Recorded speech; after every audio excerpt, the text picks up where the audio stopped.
Hello everyone and welcome to a new video. MC-Mura here, and in today's video we're gonna be talking about the 5 most overrated characters in Street Fighter 5. And obviously I have to be very careful when I'm talking about overrated characters because these can always come back to bite me. But when we say overrated, it doesn't mean that these characters are bad. It doesn't mean that they are weak or anything. To the contrary, most of them are actually really good. When I'm saying overrated, it means that I see these characters being held usually to a higher regard than I believe them to be, and the key here that I believe them to be. That is the key line, right? It's all very opinionated, it's all very subjective. The first one is gonna be M. Bison, and you can already call me crazy, but I do think obviously Bison is a really good character. However, I see so many players hold him to way higher regard than where he actually is and where he actually belongs. Bison is obviously good, like I said, but he is a knowledge check character, especially on the lower levels of gameplay. Bison is one of these characters where you have to know more about Bison than Bison have to know about you. It doesn't mean that the character is broken or busted or whatever, it's just what it is. Like, you have to know what he's doing to know how to deal with it, right? Let's say, for example, sequences like him doing the EX blast and then dashing, right?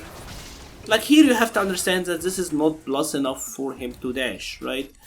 Him doing stuff like EX blast and then using the V skill too. Like, you have to know that you can throw him out of this, right? Sequences like obviously the annoying EX div reverse, knowing how to deal with this and how to anti-air it. That stuff, that is what I'm talking about when I say knowledge check. It's like you have a checklist of options that you have to know how to deal with. For example, an attack like the Psycho Axe. Like, you have to realize how whiff punishable this attack actually is, right? That is what most people struggle against when they are fighting Bison, and obviously on offense, when he is pressuring you, knowing when the Bison player is going for, bigger gaps than he should, when he's not keeping his attacks frame tight, and when you get to interrupt. Again, Bison is obviously a fantastic character. For number 2, we're gonna be talking about Zangief. Zangief is a little bit of a specific case because I do think most of the player base knows that Zangief isn't very strong at the moment, but I've seen many of the Asian players, especially the Japanese players to be more specific. Japan rates Zangief very highly, and in my opinion, most of the times the Japanese tiers list are very emotional. Like, if they have a specific player who is doing really well with the character, they will say that the character is top tier. This have been evident to be the case multiple times. They are really hard-headed and emotional when it comes to characters evaluation.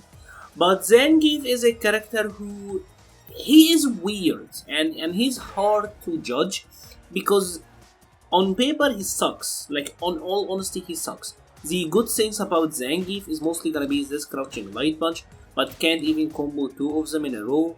The standing light kick I guess is fine, but again, like, at best, if you happen to whiff punish with Zangief, you're getting this, and that's not that fantastic, to be honest. The dash is really slow, the jumping medium kick is obviously alright, but if you know the matchup, you know that his jumping medium kick is actually negative on block. Right, he doesn't really have advantage here, you can press before him. So he isn't amazing. By all metrics, Zangief isn't amazing, and the nail to the coffin, in my opinion, was the hit to his defense. One of the things that made Zangief pretty difficult was that he had like an option select on defense, where he can pretty much defend and then buffer an EX SBD, and if you happen to go for a grab, he would throw you. Like, let's show an example. He had like throw invincibility on the EX SBD, but that was gone. So now he doesn't have any anti-throw options, and obviously he has the EX armor, but that is on frame 3. It's not great. So his defense is pretty whack now. Only have a 4 frame and armor on frame 3. No throw invulnerable option whatsoever. His neutral is a struggle. His triumph card, his option is pretty much the EX SBD situation, right? This is where Zangief shines, and this is where Zangief becomes a retarded character, right? Like, this is where most people hate fighting Zangief, because he is bad, but then the second you get hit by one EX SBD or a heavy SBD, he's like the dumbest character in the game, right? He have a very stark and a very divisive playstyle, which make him not fun to play against, to be honest. But it is what it is. I think objectively, if we are to rank him or rate him, I can't take into account just the EXSPD scenario and, you know, disregard everything else. And now obviously with the V-Shift, he have one more element that he have to choose, so the guess is even weaker for him right now. I can't see how Zangief could be rated highly despite some players doing really well with him. It means that these players are really good. Doesn't have to mean that the character is really good as well. Number 3 is gonna be the 7 colored bomber, or Mika herself. And our Mika is a very particular case, because if you don't play our Mika, you think that she is the dumbest character known to man, that all Mika players are glue eaters, that she is crazy, mad, random. You can say however you want. And if you do play our Mika, you know that she is a struggle, and she's struggling hardcore in most of the matchups in the game at the moment. And this is because Mika is a knowledge check character, and obviously she does have her blender or vortex, and she can get rewarded on hard reads. The issue with Mika is that for the most time, she is a high risk, low reward character for the most time, except for these very hard read situation. Now, for example, when I tell you that Mika is a knowledge check character, I mean stuff like her dropkick, right? You have to know how to deal with this. Most characters in the game can very heavily punish this attack, and it is so telegraphed, right? You have to know how to deal with it. You have to know that even now almost the entire game can V-shift and full combo punish her for it, right? Stuff like the like this dive bomb. This is at least, like here we're talking about at least best case scenario -9 on block, right? Here if we had Laura not V reversaling, this is best case scenario, this is -9. So like you get heavy combos on our Mika when this happens. Obviously there are other things, like for example, if Mika happen to if Mika happens to V reversal, right? Like let's say for example here that Mika will V reversal. She is negative after dashing on this V reversal. She's +17, she have an 18 frame dash. So let's take a look at this. She will be -1, right? But you will have no idea how many people let Mika dash up, command grabs him after the V reversal. Happens all the time, right? So she does have a lot of things that you have to know how to deal with. You even have to know something here, for example, after EX speech, this knockdown isn't that great, she's only +1, and if you happen to back rise, she can't really do much here. There is a decent separation. Can't even throw you at +6, have to walk considerably forward. So she does have issues to her that you have to know about. Even lesser stuff, like for example, if she did a wake up like that, this one is pretty interesting because this attack will leave Mika at a -2 on this meter. So if you know how to deal with her stuff, if you know what's going on, she's actually not that scary. Now, another thing that made her life a lot harder this season was obviously the introduction of V-Shift. And V-Shift is where things got downhill for Mika, because for example, mid-screen, this is a brimstone. Most characters typically can like whiff a throw and still happen to punish the V-Shift. The issue with Mika is that she really can't, right? She have to rely on other options. Here for Mika to punish this, she have to double dash into you, right? So she have to double dash into you. That's a very hard read, right? Or maybe she can like charge a drop kick, but this, or like a sweep, but these are like again hard reads. Like she have to do super risky stuff just to punish it. Obviously she can like whiff a throw and then follow up with EX speech. That is her best option. But that requires meter, right?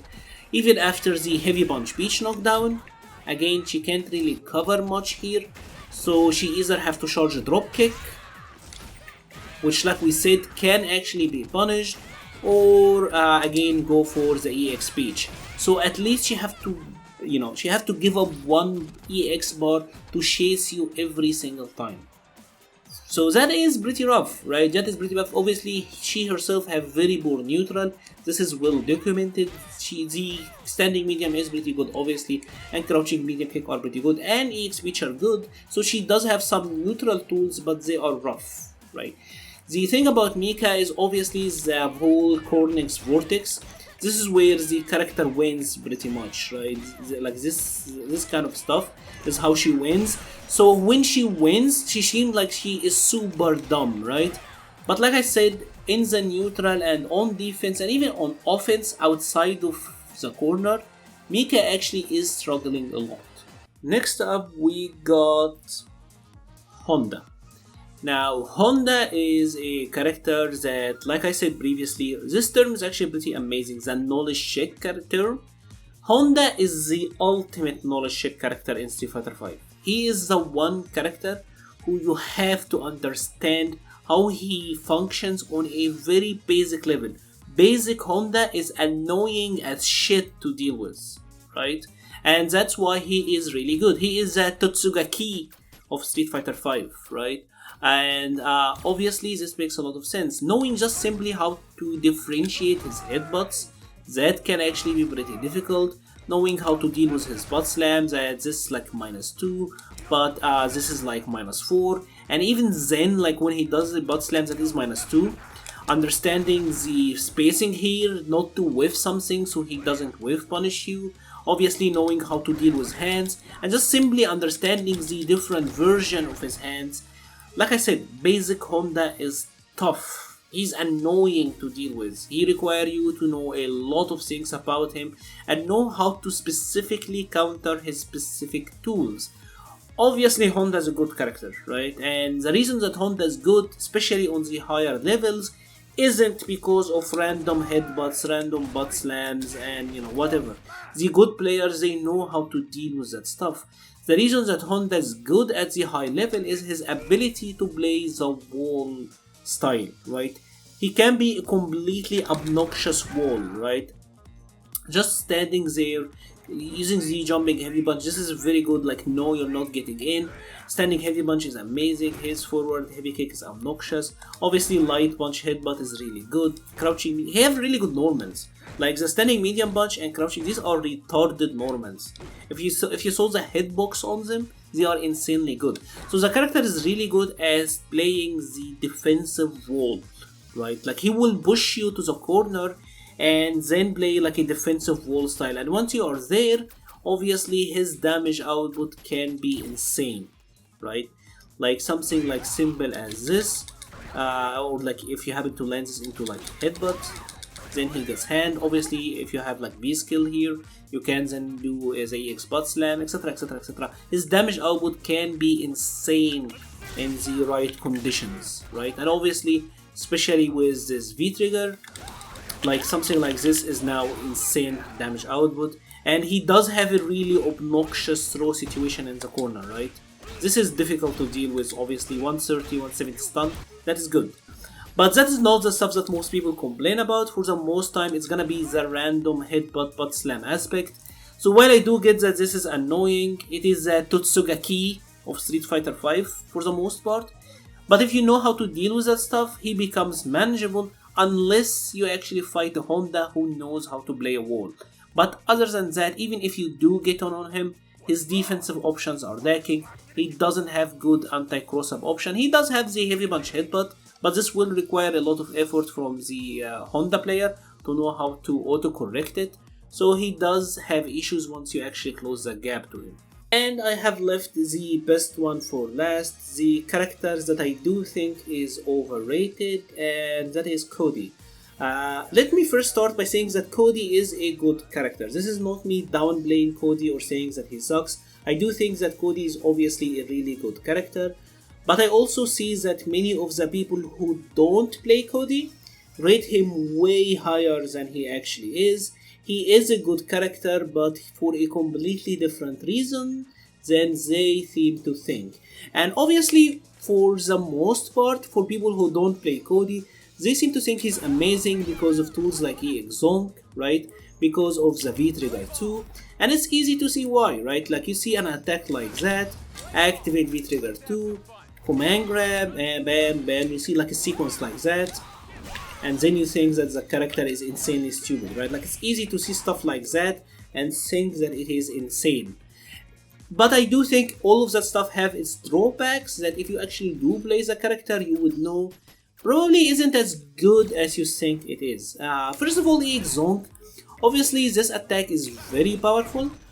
It obviously leaves Kodi at a +3, but he doesn't get a slow situation, doesn't even get a low check.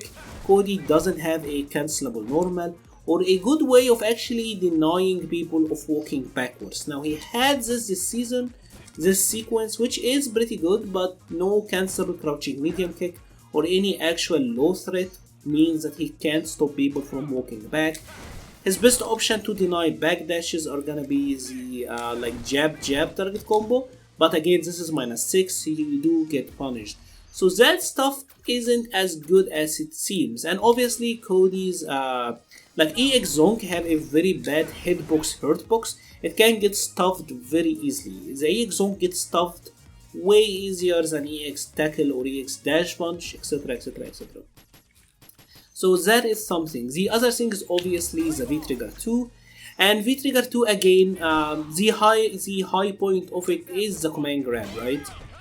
But here's the thing about Kodi's command grab. This command grab actually have way less range than it seems, right? So you can do like standing light punch and then command grab.